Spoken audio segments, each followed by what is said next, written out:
Trojans throttled by UCLA. Bowl eligibility on the line. Attendance competition. A BYU preview. The latest on the Trojans head coaching search and our Pac-12 weekly predictions. We are SC. We are SC. We are. Hi, everybody. My name is Greg Katz, and welcome to a special edition of We Are SC's Inside Trojans Huddle. It's week number 13, which means it's USC getting ready for BYU. So we'll get into that in a moment. Inside the Trojans Huddle is a game-like panel discussion with We Are SC columnists and staff writers. So the pregame show is where we introduce our panel members of this edition of Inside the Trojans Huddle and give you the latest USC football news. First, let's meet this week's panelists. Mark Culkin, We Are SC columnist who writes Monday's Morass, Yay or Nay, and Sunday Takeaways in addition to practice reports. Eric McKinney, publisher and editor-in-chief of WeAreSC.com. And I'm Greg Katz, your host, moderator, and We Are SC columnist who writes the obvious and not so obvious and IMHO Sunday. Before we begin, here's the latest USC football news. The rescheduled USC-Cal game to end the regular season is being played at 8 p.m. and will be shown on Fox. Junior quarterback Keaton Slovis and senior defensive lineman Nick Figueroa have been named to the 2021 COSIDA Academic All-District Team. USC senior long snapper Damon Johnson has been named one of 10 semifinalists for the 2021 Patrick Manley Award given to the nation's top long snapper. And USC sophomore wide receiver Kyle Ford has been named one of 30 nominees for the 2021 Mayo Clinic Comeback Player of the Year Award. And along the recruiting front, USC received a commitment last week from class of 2022 in-state defensive end Devin Tompkins, a three-star prospect from Stockton, California, Edison High School. All right, so there you have the latest. Let's get started. First quarter. All right, panel. I know you're going to feel very, very unhappy that we have to go over this one more time. But your general thoughts and takeaways on the USC-UCLA game. Eric, we'll start with you. Any final thoughts on that disaster? Are we still calling it a game? That's still the word we're going with? I think that's a wonderful, wonderful thing on your part, and it deserves, let me give you something for that. There we go. I appreciate it. Go ahead. No, there's nothing else to take from that. I think what we saw was a defense that is at this point of the season what it is.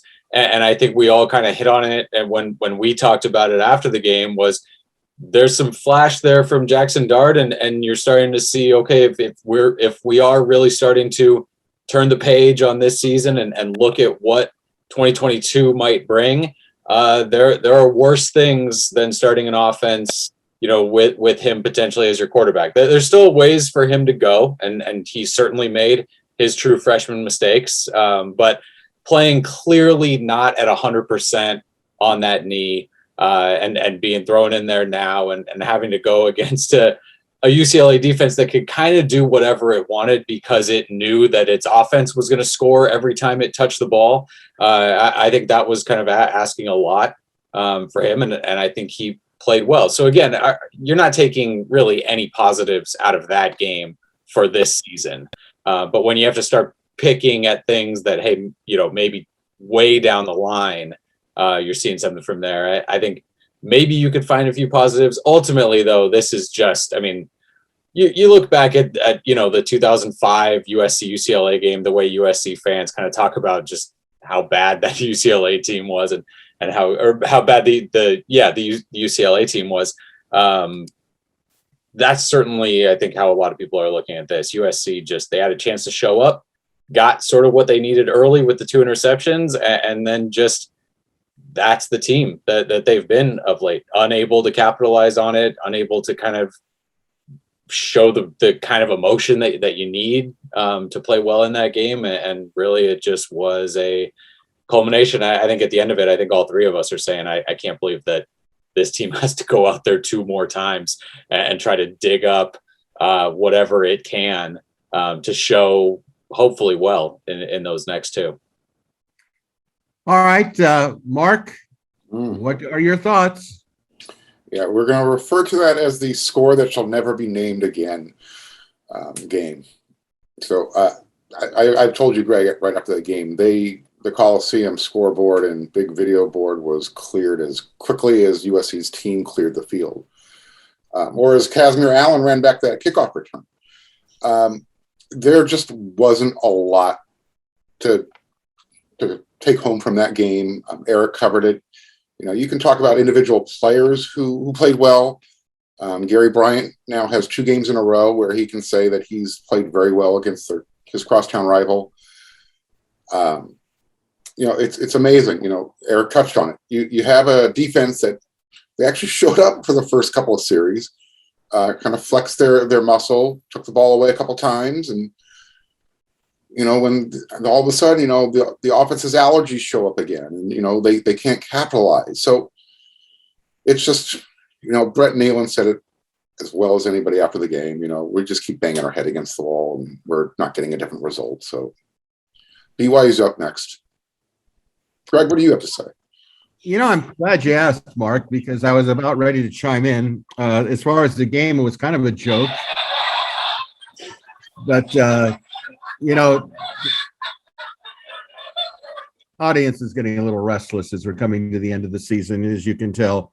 You know, I thought the game, as I had a chance to kind of unwind after putting away the airplane vomit bag, I had a chance to kind of look at it and say, you know, what did it really show? I mean, obviously the points on the scoreboard showed, but attitude,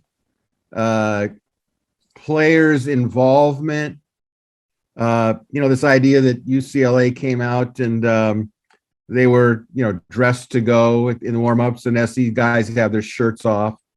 You know, you know, it's all a symptom. And then some of the quotes afterwards, you know, admirable quotes. I thought Nick Figueroa was very candid.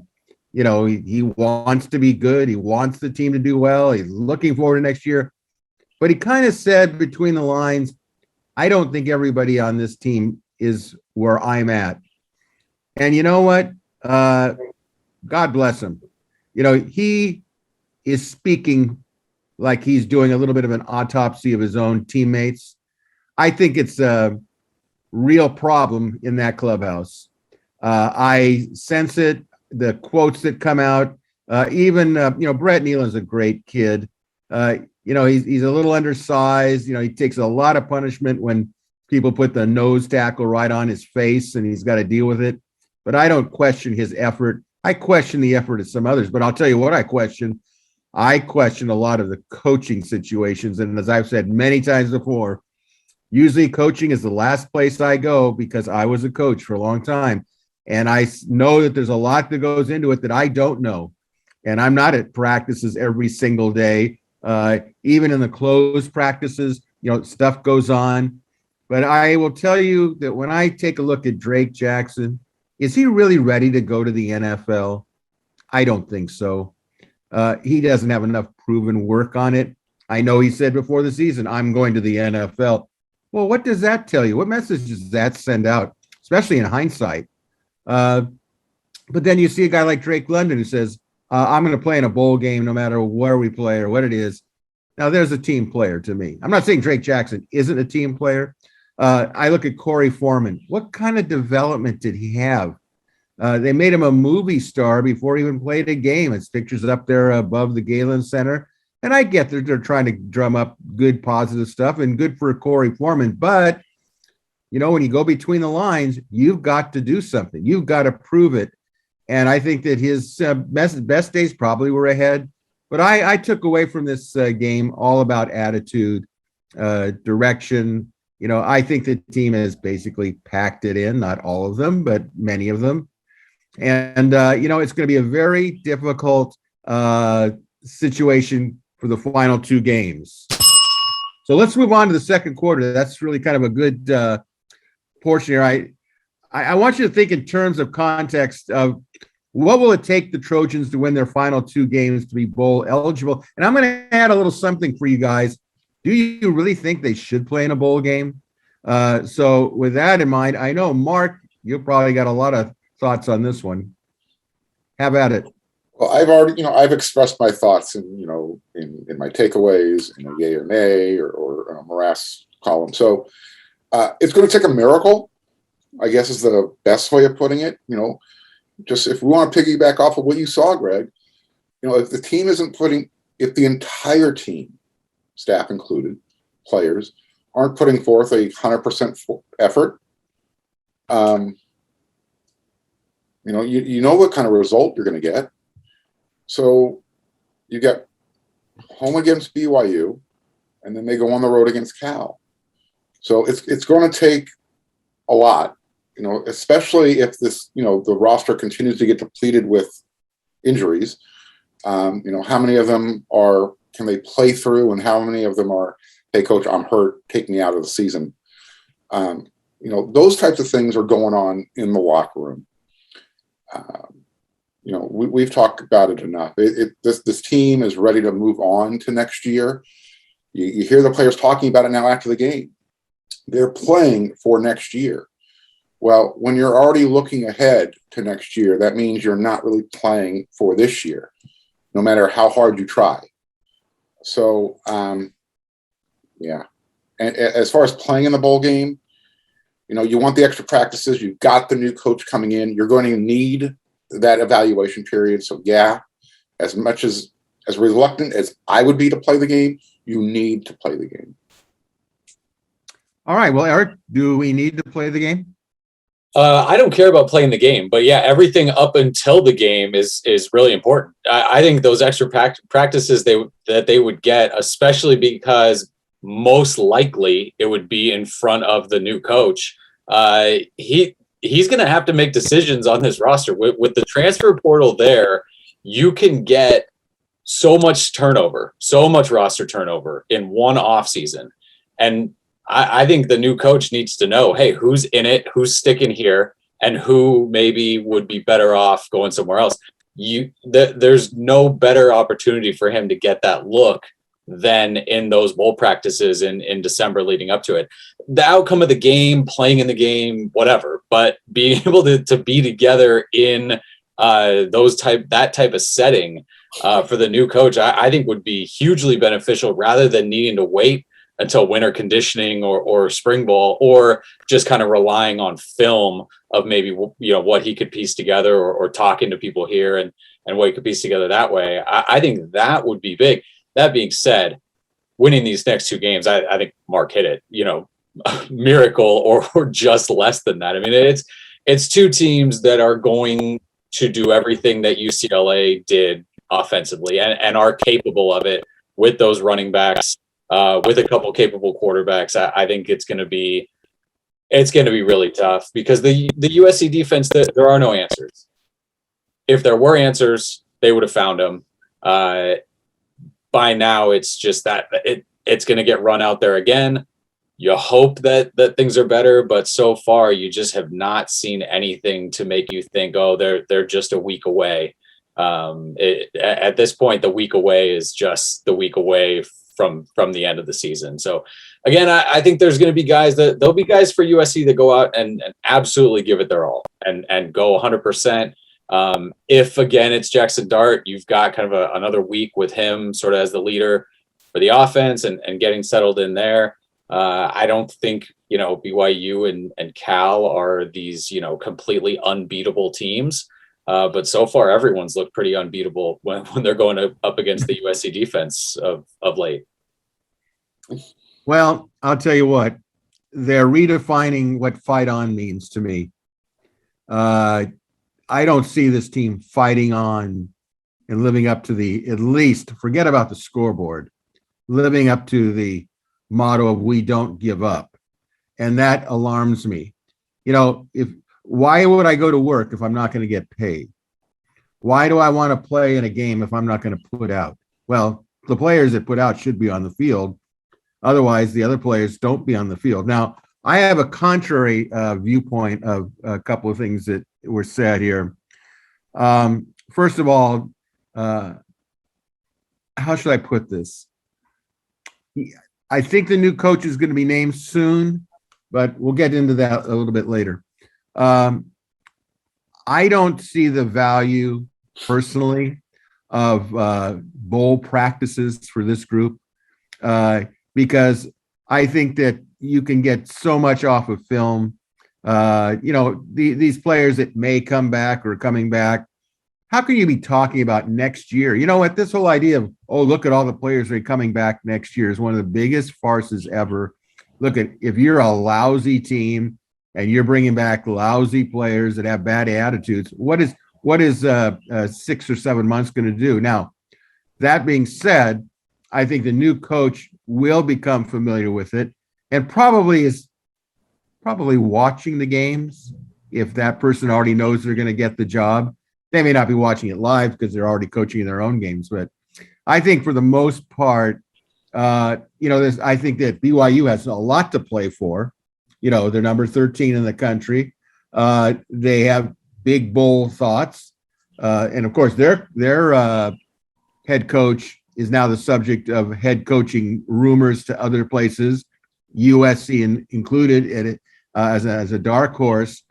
I can't think of a worse situation than USC is out of bowl contention, goes up to Cal.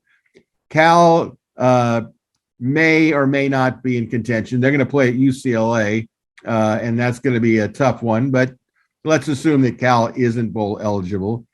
You're going to present to the country 2 teams that are not bowl eligible.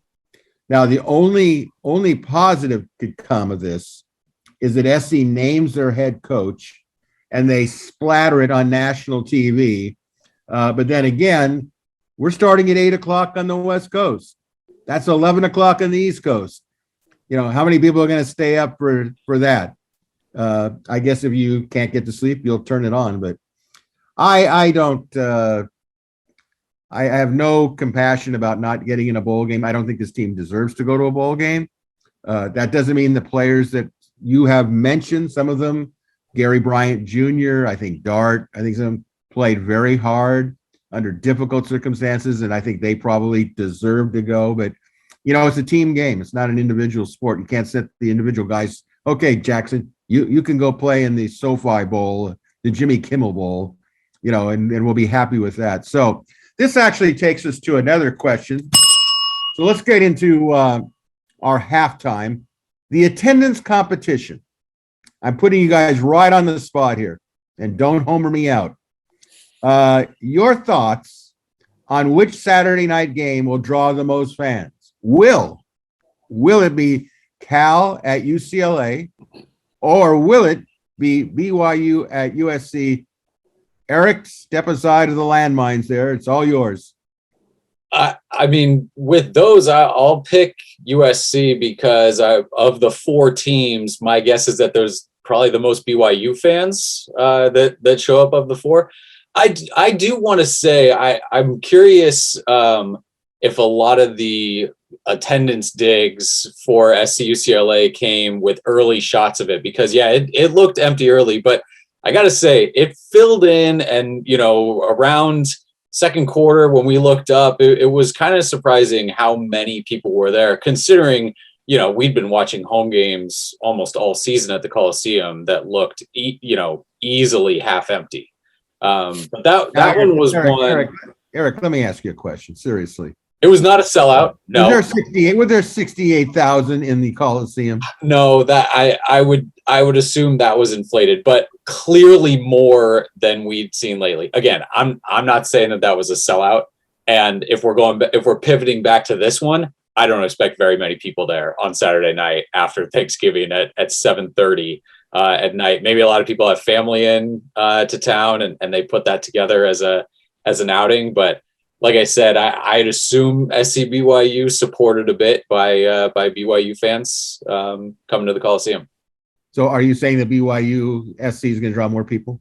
That would be my guess. Okay. What's the attendance count? The real attendance count? Less than what was announced for UCLA. Oh, well done, Perry Mason. All right, Falcon, what do you think here? What's your read on this? Yeah, it will be a BYU home game. There will be more BYU fans and USC fans, which I'm going to get to here in a moment.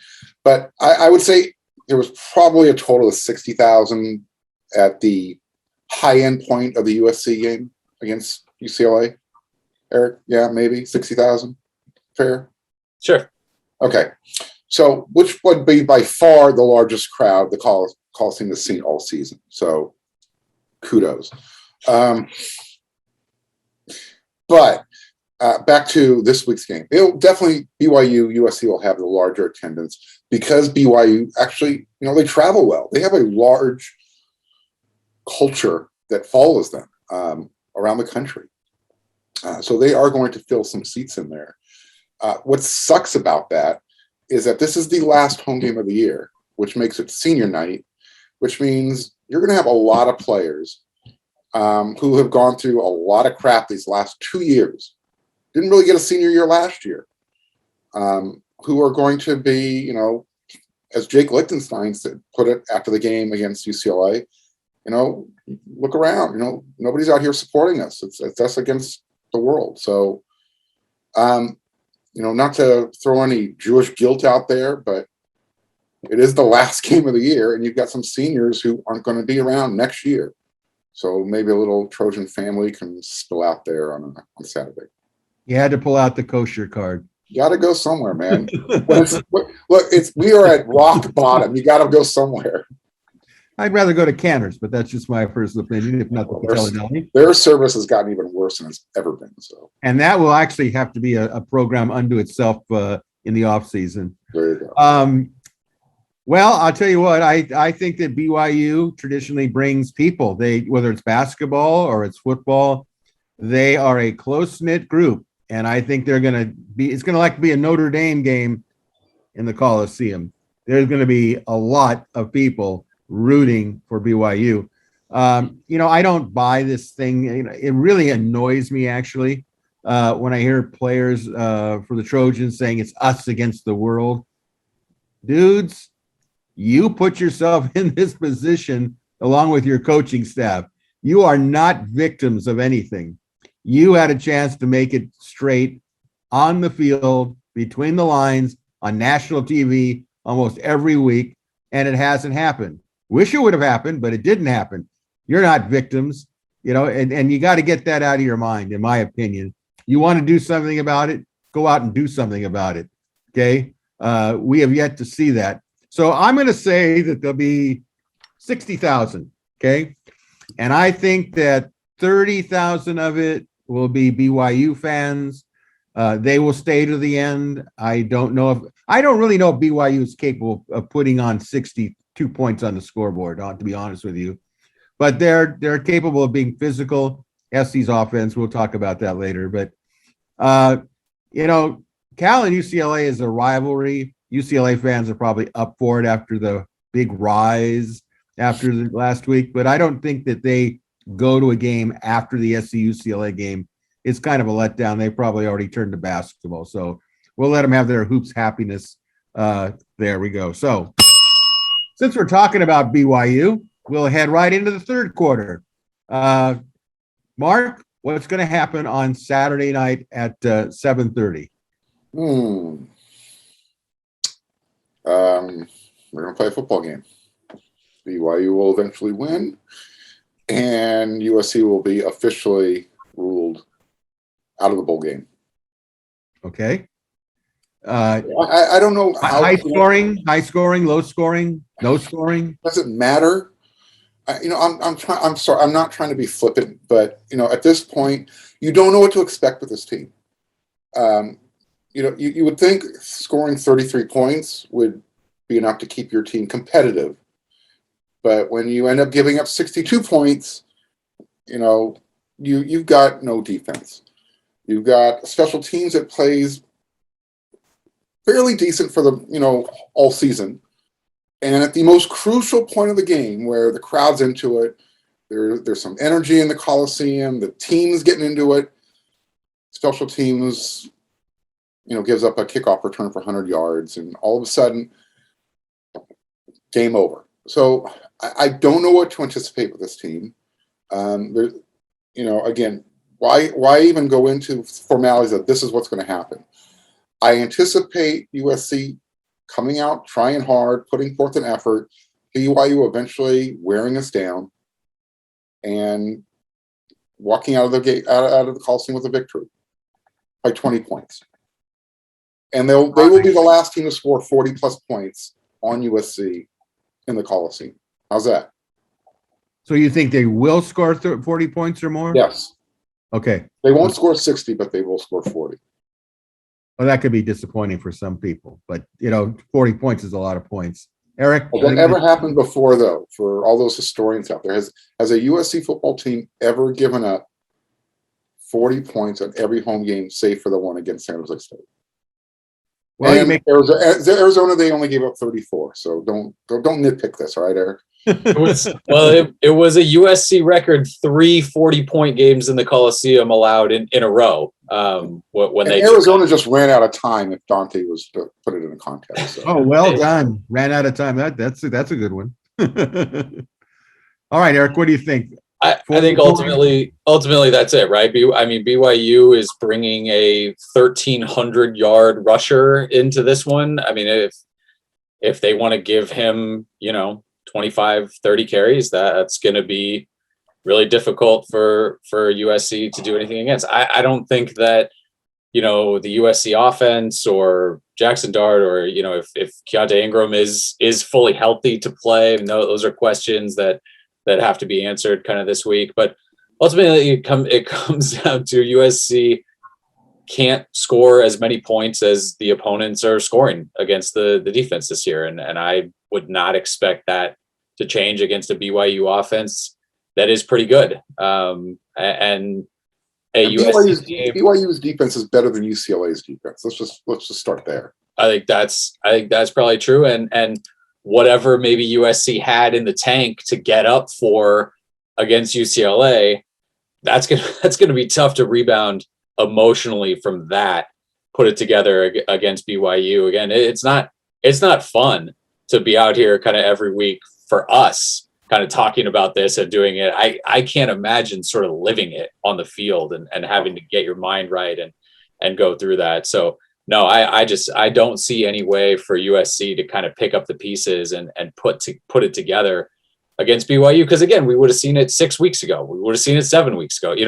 If the answers were there, they would have been there. Right now, it's just with the injuries, with kind of what recruiting decisions have done to that front seven on how many guys are just even available and healthy and ready to go and have experience and all of that kind of stuff. It's too tough to stop a BYU team that, again, you kind of know what they're going to do. It's not Todd Orlando and the defensive coaches are not sitting there going, oh my gosh, these guys might do anything. We have no idea what's going on.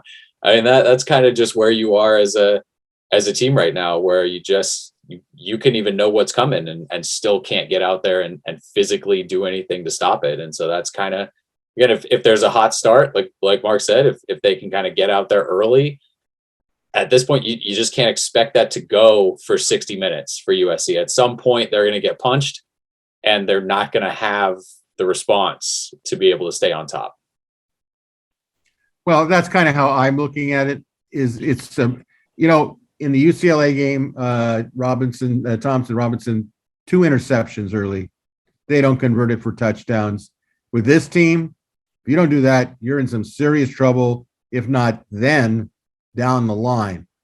BYU will have their 27-year-old offensive line and maybe the 37-year-old defensive line. They're going to do to SC where they're weak, and that is physically and mentally. They're going to beat SC down. It's such an easy scouting report, really. These guys are going to cave. Don't worry about the first half, just body punch, and then good things are going to happen. Although I will say this, I think because for a number of players on SC's team, they're going to go through that Trojan football alumni club. They're going to go through that little tunnel. I don't know how many players are going to show up for the tunnel, but they're going to go through it, and there's going to be a focus there that, look, this is a big thing that these guys are leaving. Let's at least initially go out there and and try to go toe to toe. It's what happens in this. Look at the third quarter. We know SC's not going to score a touchdown. And if they do, it'll be national headlines, right? They did last game. What's that? They got one against UCLA. Got one. Well, you know what? I must have been dozing off. I have to tell you, I'm so used to them not scoring. But again, if they did score, that's, it was close, Greg. It took them to the last 2 minutes of the third quarter. In fact, I looked at Eric. I said, got it. They still lost the quarter, lost the points on the quarter, but did score a touchdown in the third quarter. So first since we looked up Colorado, October 2nd, and then UCLA, November 20th. Well, the fact that you had to do some reference working on it, I feel a little bit better. That being said, when it's all said and done, I agree with Culkin and Eric. I think Eric, you're not sure about what the result is going to be. We're going to, of course, say the result in our opinion in a few moments here, but let's move on. Okay, fourth quarter. Now this is where it gets interesting. Okay, this is where it gets interesting. We're going to talk about the coaching candidate situation. I think we're very close to something being named here. But let's take a look here at last weekend's results of the speculated USC active coaching candidates. The rankings I'm going to give are prior to the college football playoff rankings that are coming out Tuesday evening. Okay. So here are the quick results for those that are listening or watching that aren't paying quite as close attention to what these candidates that we think are the main people to focus in on. Dave Aranda's number 11 Baylor team is now 8-2. They won 20-10 at Kansas State, and the quarterback was knocked out of the game. So that was a big thing. Now they end the season hosting Texas Tech. Matt Campbell, Iowa State, has not maybe had as great a season as they were hoping. They lost 28-21 at Oklahoma. No embarrassment there when you're at Norman. They're going to end the season at TCU. They're 6-4. Luke Fickell, of course, number 5, Cincinnati. They're 10-0. They smashed SMU 48-14. They're going to finish up at Eastern Carolina. So that takes us to another candidate, James Franklin, Penn State, 6-4. Finally beat somebody. They beat Rutgers 28-0. But they're going to be facing Michigan State in East Lansing, and that's not going to be easy after Michigan State's probably quite angry after that incredible mauling they took at the Horseshoe and at Ohio State. And I still think a dark horse lurking is Bill O'Brien with number 2 Alabama. They're 9-1. They edged Arkansas surprisingly 42-35, and they're going to finish it with the Iron Bowl against at Auburn. And one name I'm throwing in here, and I'll tell you why. I've been following Kalani Sitake, number 14 BYU, 9-2. They won at Georgia Southern, home of Clay Helton now. They won 34-17, and of course they're playing USC on Saturday. But the newspapers, the Salt Lake City Tribune, one columnist was basically saying he couldn't keep getting back to USC. Kept coming back to USC. USC money, USC talent, USC. And he was basically saying, you got to ante up money in Provo if you want to keep Sitake, who's now also a candidate, so we're told, at Washington, where apparently Chris Peterson has a big influence on who they're going to pick. Okay, he's already there as an administrator, and why wouldn't you listen to Chris Peterson? So there could be some movement based on what Chris Peterson recommends. Now, all of that being said, based on the results of last weekend, I want you to rank your choices, whatever you think is best. I think in 2 weeks we're going to have a coach, personally.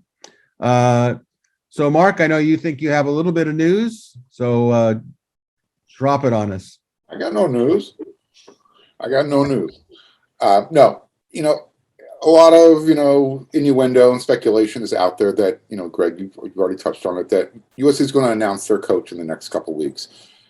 Whether it'll be, prior to the Cal game, during the Cal game broadcast or the Monday immediately following. I think everyone is kind of in agreement. It's going to happen around that weekend because it sets up for USC's final big official visit recruiting weekend. So they're kind of, you know, getting all the dominoes in place, so to speak. Now, with that said, my first choice, 1A, and he would probably be 1B as well, but I can only have one, is going to be Dave Aranda. You know, he just, Greg, you said they won. They had lost their quarterback in the process as well. So to be able to, you know, to continue to win and do it on the road without your starting quarterback is huge. And, you know, I did a little research. I wanted to find out, you know, what happened during their game. I came across a little news article talking about their juice crew, which kind of, you know, rang a bell with me since USC's been trying to create their own energy at practices with their, you know, their What's Up squad, juice crew, towel wavers, whatever you want to call them. And for the first, I'm just going to read it to you because it's real quick, just a few paragraphs. I got this from the Baylor website. For the first time, maybe all year, Baylor football brought the same energy on the road that's been a staple in 6 games at McLean Stadium.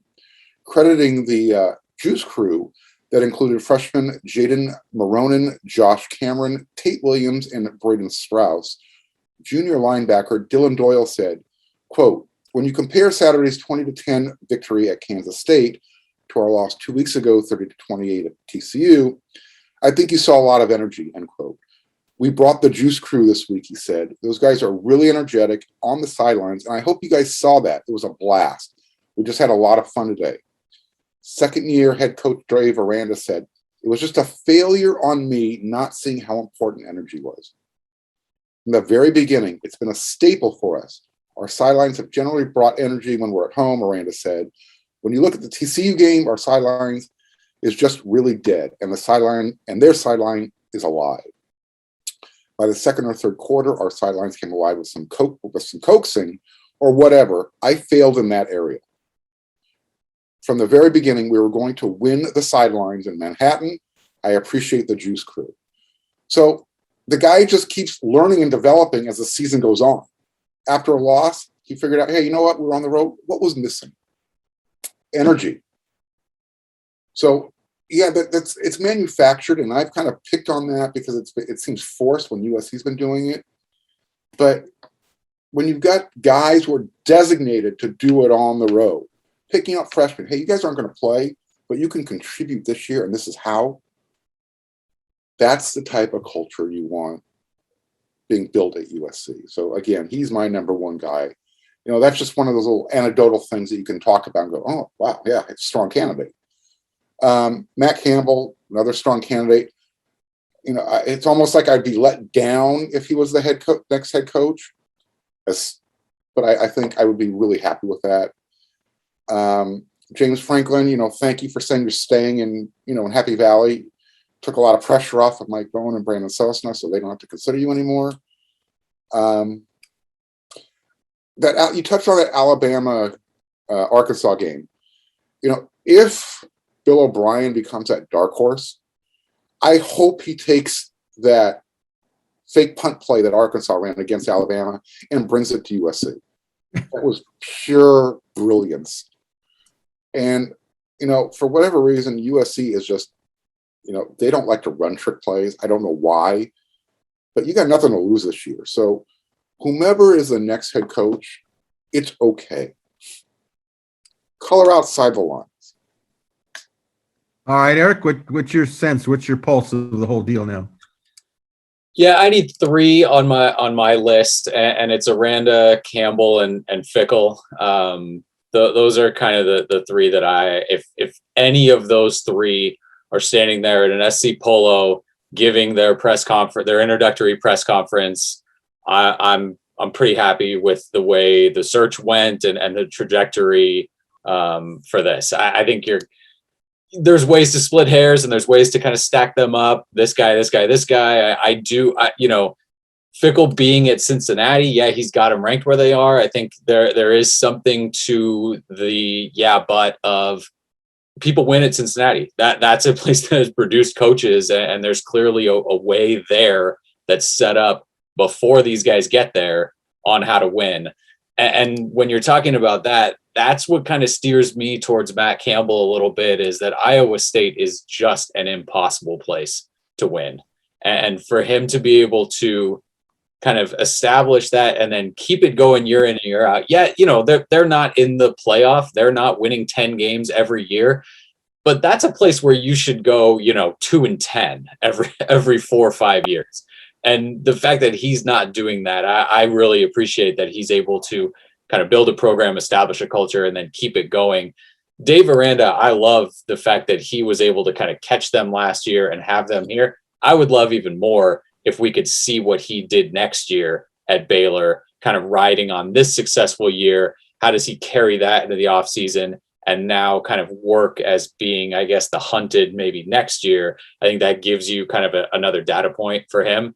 That being said, the defense first kind of all three guys, Aranda probably gets the edge on, I don't buy into fully, he's got to have Southern California roots, but it sure doesn't hurt. It doesn't hurt when he comes here. He knows what USC is. He knows what it should stand for, and specifically kind of what's important about it, what to highlight, what to focus on, all of that. He's a guy that would have recruits turn their heads pretty quickly. I think he's a guy that people have seen, what he does defensively, a guy that would do well in the transfer portal. If you combine him and USC with guys who would then jump in and go out to USC, I think there's a lot to like about Aranda. And for me, those kind of are my top two, Aranda and Campbell there. And I think at this point, maybe the two likeliest names, that certainly the two that are getting kind of the most talk and attention at this point. All right. Well, here's what I think. Here's what I know. Fickle will not be the SC coach. Rumor was relayed to me that he has already told SC that he's not going to be coming. This was a couple weeks ago. Now, again, I don't make up rumors. I just spread them. Okay. I think it is. Look, he's going to get into the playoffs. I mean, at the rate that the top four are rotating, they're going to. I don't even want to say they back in, but the way it's going, a tremendous shot. SC's not going to wait till January to find out who the head coach is. I mean, that's just that's a no-brainer. Aranda seems the most logical in one way. But I have always said this, and I haven't said it for public. I'll say it today. He seems like a really upfront, stand-up guy. And I think that it is going to be a problem for him after only 2 years at Baylor, and it's his first job. They supported him. They did a lot of things to make him be in the position he's in today. It wouldn't totally shock me now if he said, I can't do it. I think he's incredibly loyal, okay, wherever he's been for the most part. So but the thing about Aranda is he's gotten really, if you look at, we have to look at the LA Times as a, wide circulated thing for the masses. I personally think they should all be reading wearesc.com, but I'm a little prejudiced in that. But a lot of play has been for Aranda, going and talking about where he came from and his roots. And if you read the story that McCullough wrote on Aranda, there was an aspect where one of Aranda's mentors, co-coaching people, said he's incredibly loyal to where he's at. So, he has a big decision to make. Now, that being said, I'm hearing that Campbell could be the guy, okay? And he's the least of the three publicized. I think you both hit it on the nail on the head here. He's the one where it's going to be like, who's he again? Now, you know who he is. I know who he is.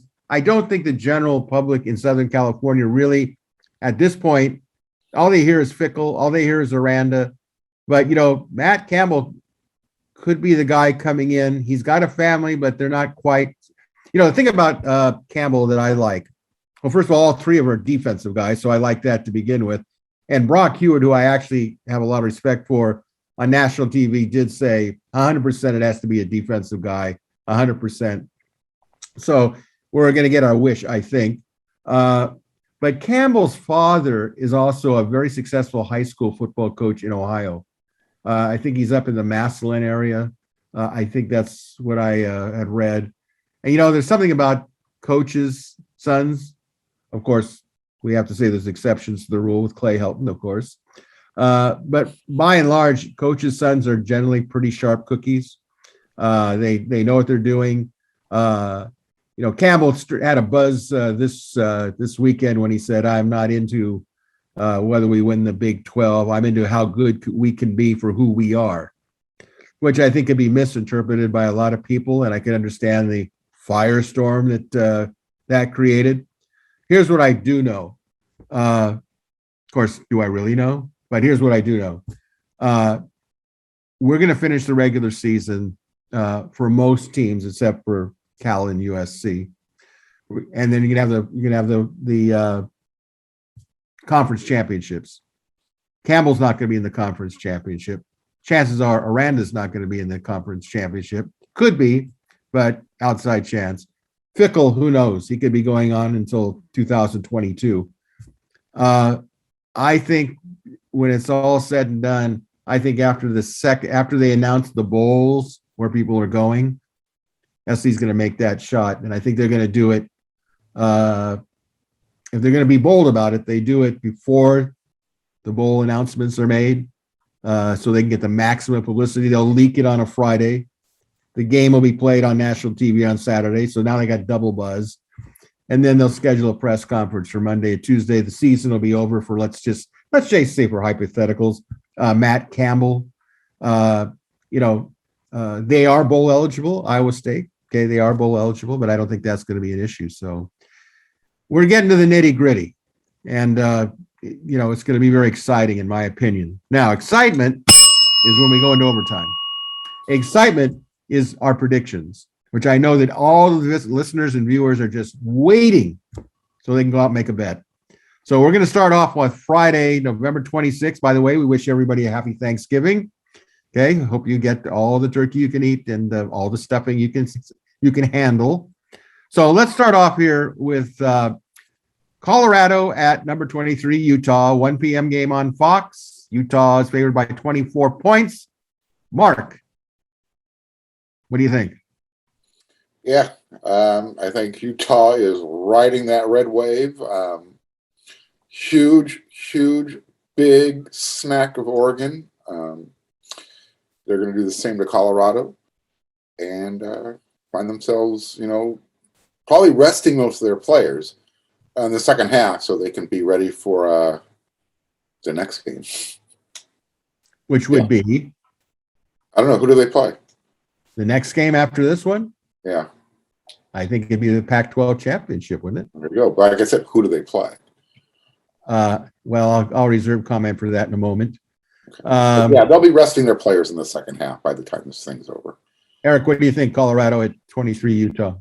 Yeah, Utah, but closer than that, because whatever to make the Pac-12 look worse, right? I mean, isn't that what all these teams kind of rally around at the beginning of the year and say, like, how do we make this thing look bad as long as we can? So yeah, I could see Utah doing that to Oregon and then squeaking by Colorado, so that the narrative next week is, are these even the best teams? And you can kind of leave all the talk out of the Pac-12 championship game, because again, that's kind of what this conference does. It was as inevitable as Utah beating Oregon last week and knocking Oregon out of the playoffs. It's what this conference does. We knew Oregon was way overrated anyway. So the fact that they were still there, number 3. Save the vindictiveness. We're almost getting there. We're just putting things into context. I'm just building off of Eric's narrative. There. Okay, that was well done. Very well done. All right. Colorado at 23, Utah. Colorado's going to come to play. That's kind of like their little rivalry game. But I think this Utah team, I'll be honest with you. I'm rooting for them to win the whole thing. I want them to win the whole thing. I want them to go to the Rose Bowl because they'll truly appreciate it and they deserve it. They've gone through tragedies. Whittingham's a great coach. He knows what he's doing. How many times do you ever sit there and find out what his recruiting rankings are? compared to all the quote blue bloods. And so I'm rooting for Utah to take it all. So don't let me down, Utes. So I think Utah is going to win, but Colorado's not going to roll over early. But Utah, man, they are really putting it together at the right time. All right, another intriguing game. Washington State at Washington, Apple Cup, 5 p.m., Fox Sports FS1, I should say. Washington State by 1.5 points. Is that satisfactory to you, Eric? That seems fine. Yeah, Washington State has a way into the Pac-12 championship game. That'd be kind of fun to see them and Utah play. I don't know if a ton of people had those two teams coming into the season, but I mean, Washington is maybe not as much of a mess as USC is on the field, but it's pretty close. I mean, there's not a whole lot good going on right now there. All right, Mark, what do you think? Cougars or Huskies? Go Coug. Yeah, go Cougars. Washington just doesn't have enough offense this year. And it'll probably end up being, a 20 to something score, but Washington State will just have more 20s than Washington. All right, I'm going with the Cougs.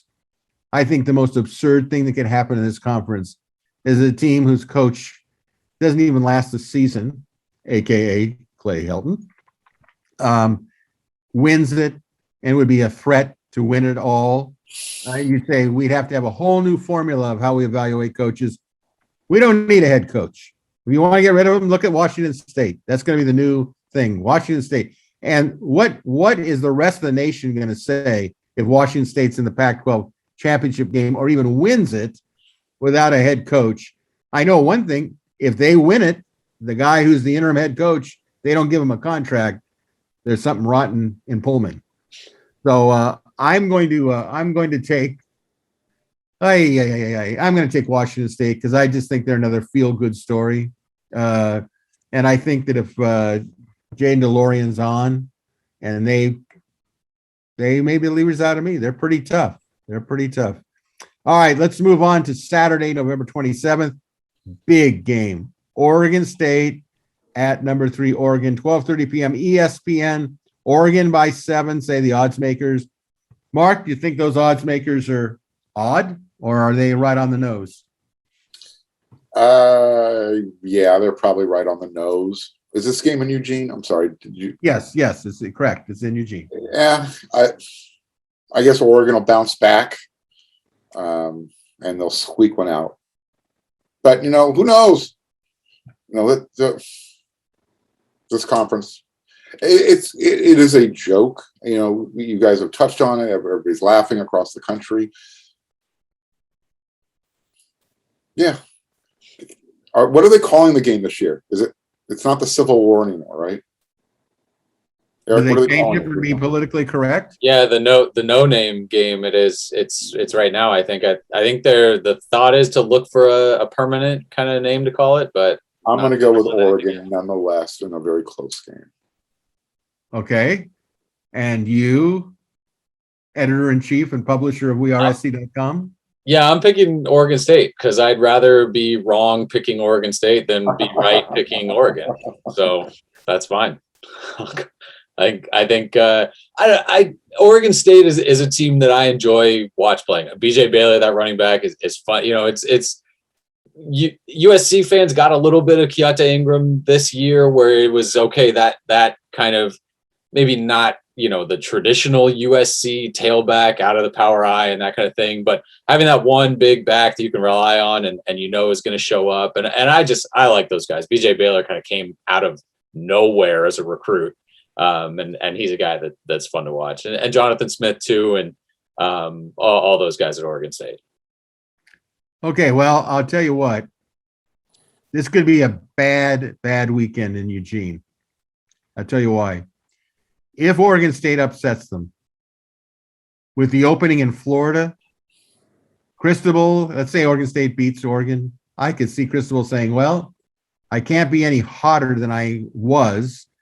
And if I'm going to go, I can't afford to see what SC is going to do. And they're going to, obviously, SC is going to rebound. I'm sorry to tell Mario that, but they're going to rebound at some point in time. And, then it means that the recruiting pipeline will dry up. But I think if Oregon loses, Cristobal could end up at Florida. So now they got to find a new coach.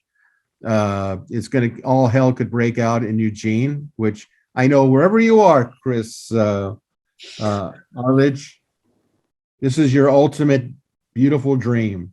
Total meltdown in Eugene. I know you're watching this, so I had to throw that in for you. The thing about Oregon State, I really think that Jonathan Smith's really a good coach. And I actually will go back to what I said earlier. I'd have no problem if he became the head coach at USC. I think what he's done, he's just not a outgoing, he's kind of, before the game, their last game, they were celebrating one of their great teams that Jonathan Smith was the quarterback of it at Oregon State. And you look at the coach was Dennis Erickson. And Dennis Erickson is a Hall of Fame coach. And you say, this guy's been trained by Dennis Erickson, and it's showing. So I'll tell you what, I'm going to go with Oregon State in my heart. Although intellectually I go, Oregon's going to be something. But if Oregon isn't a championship team, they'll collapse because Utah could have taken it out of them. Oh, we're not going to the college football playoffs. What could be worse? We may have to go to the Rose Bowl. Oh, no. Okay, fine. How about you don't even end up there? So I'm taking Oregon State. All right. The battle in the desert, Arizona at ASU, 1 p.m. Pac-12 network. ASU favored by 20 points. Eric, can Fish pull the upset? No, I mean, if it was any other team, I'd take them against Arizona State with kind of what Arizona State's doing right now. But Arizona, just not enough guys. I know they want to kind of come back from, last year at that game. But I don't see it from Arizona. Okay. How about you, Mark? What do you think? Yeah, I'm going upset. That was what happened to USC wasn't quite as bad as what happened to Arizona last year. And that leaves a lasting impression with players and coaches that are still around. So yeah, I'm thinking a little payback. It'll be a close game. I think just on emotion, Arizona will find a way to maybe get a game-winning field goal, whatever it takes. They're going to find a way to win this game. And then, there's going to be some celebrating. All right. I think that ASU is one step from total destruction. I think we're waiting to see what's going to happen with the head coach there. And if they come down with recruiting violations and everything, the whole place is going to get leveled and people are going to lose their jobs. I think that ASU's team is one big cluster, fill in the blank. You don't know what they're going to do. Now, if they get the running game going, it's going to be very difficult for Arizona to stop it because you've got an NFL running back there in White. So I am going to Arizona will come to play, but I think that ASU will suck it up. I don't even think it makes a difference if it's at ASU or Arizona. It's going to be a game, but I think that ASU will win. I don't know if they'll cover by 20 though. All right, here's a game that should really not even be on the boards. Notre Dame at Stanford, 5 p.m. Fox.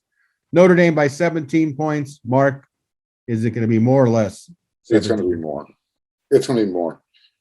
Stanford is brutally bad going down the stretch. I mean, I didn't see what Cal did. I saw the final score, which, is another reason why USC should hope that they get a win on Saturday. Notre Dame is going to crush the tree. Chop it down. All right. Are they going to make firewood out of them, Eric? Yeah, by 17, by 170. It's same thing. Sure. Sounds good. 29 points, 1 point. It's the same, right? Well, I will say that this is the game that Notre Dame is going to try to show the nation why they should be part of the college football playoffs. And there is no doubt in my mind that Notre Dame is going to wipe Stanford from here to Berkeley. It's going to be ugly. And those players for Notre Dame will be motivated. They don't care whether they're the number 4 seed or not. Just get in the darn thing. They've been quietly coming back, positioning themselves. So I say that Notre Dame will make Stanford wish they never, ever scheduled this game. Cal at UCLA, big rivalry of big UC system versus little brother. 7:30 p.m. FS1, UCLA by 7 points. Eric, how tough is this game going to be for UCLA coming off a big win over the Trojans? They may not show up. I think Cal's going to win this game. I think UCLA did what they did to USC, and the guys were like, okay, that's it. We're done. I don't have a hard time seeing Cal win by quite a bit in this one. And UCLA, I mean, this is not a great UCLA team. I think this Cal team is kind of fired up after going through what they went through during the, going through the COVID stuff for them, but losing to Arizona. They were the team that lost to Arizona. Like that has fired them up clearly. I would not want to be UCLA or USC kind of standing in the way. Again, this is not a great Cal team, but they can run it and they play defense and they can hit you. And I don't think UCLA is going to be ready for that coming down off of what they just did to USC. Mark? Okay. I agree. I don't want to spend any time on this talking about UCLA. Well, I don't want to spend more time talking about this game other than to say that if Garbers has a good game against UCLA at quarterback for Cal, they're going to give UCLA everything they can handle. Cal will come to play on defense. This will be a real interesting test between the UCLA offensive line and the Cal front. So I think UCLA will win the game because I think they've kind of turned a little bit of a corner. The question is if UCLA lost, does that mean that the chipster is in trouble with his job? I don't actually think so. I think what he did to SC ushered him into the Hall of Fame of UCLA memories. He'll be good for another year at least. All right, which takes us to the biggest game of the weekend. No question about it. That's why you put it on at 7:30 for national TV. Number 14 BYU versus our beloved Trojans, 7:30 p.m. ESPN. BYU is favored by 7. Be bold, Eric. What do you think? Looking back at that Stanford, Oregon State, Utah run, those 3 home games, they were all about in the same area. USC scored 26, 27, and 28 in those games. They gave up 42 twice and 45. So right in there, 40, 45, 27, 43, 26. So, something like that. I can see BYU winning. Yeah. Okay, Mark, what do you see? Yeah, I touched on that earlier in the show. I see BYU, winning by 20. So why not 44-24? That's 20-point spread, right? Yeah. Does Chip Kelly's Hall of Fame plaque come with "We beat the worst USC team ever"? We'll have to call and find out. I'm sure the SID has all that information. I'm thinking here, if I'm BYU, the pressure on BYU to score at least 40 points in the Coliseum must be enormous. I can just see this captain of BYU going, guys, are we going to be one of the few teams that came into the Coliseum and not score 40 points or more on their defense? Our goal is to get 62 points as a motivating factor. So I think the game will start off probably close, and then the way we always see it, enough body shots to USC, and then everything's going to go south into the San Pedro Harbor. So I think I'm going to take BYU, not by 7. I think BYU will win, probably about by 14 to 17 points. And I'm probably being conservative because I don't want to look like a fool, even though some would argue that I am. So I think that pretty much wraps it up, guys. So let's close this baby out. A reminder again that the Trojans host BYU this Saturday night in the Coliseum, 7:30 p.m. And the game will be televised on ESPN. And a reminder, next Tuesday, we'll review the BYU game, get the latest on the USC coaching search, which could open some eyes, preview the Cal game, the big Cal game, and speak to developing topics pertaining to USC and college football. So until next Tuesday, I want to thank our panelists.